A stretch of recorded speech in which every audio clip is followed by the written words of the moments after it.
Hello.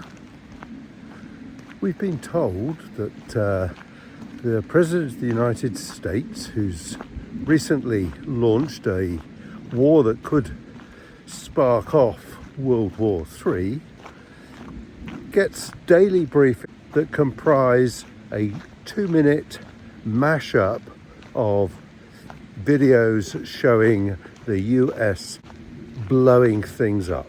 Bang-em videos, they're called. We can see much the same thing if we're plugged into our Instagram channel.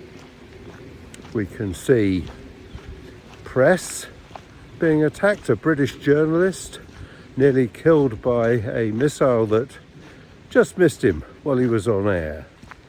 A number of videos of urban scenes with buildings being destroyed.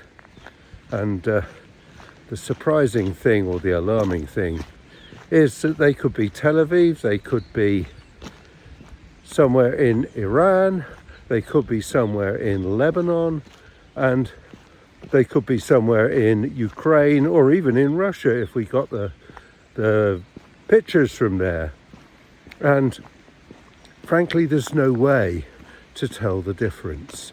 They all look the same. People's homes being destroyed, people in the street running in fear of their lives, lots of explosions, lots of smoke and flames to further demoralize the civilian population and add pressure to the health service, which itself turns out to be a target, in the way that the more outrageous of the Israeli government ministers say is a repetition of the tactics in Gaza in South Lebanon. We'll just do the same thing, blow up the hospitals, kill the health staff, the first responders, the ambulances, target schools and other civilian infrastructure,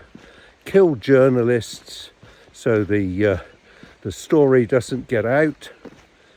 And we can see from the statistics that indeed is happening in South Lebanon, as it was happening for 3 years in Gaza.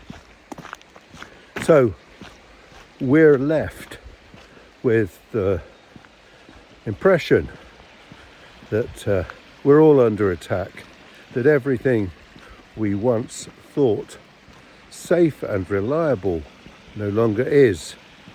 And whose fault is that? Well, we'll go back to the initial story of scenes from Ukraine and South Lebanon and Tel Aviv. It's all down to mainly 3 old men with nothing better to do than show how much disdain they have for human life. Trump, Putin and Netanyahu, all waging wars to keep themselves occupied and out of jail. What a world we live in. On that sour note, bye now.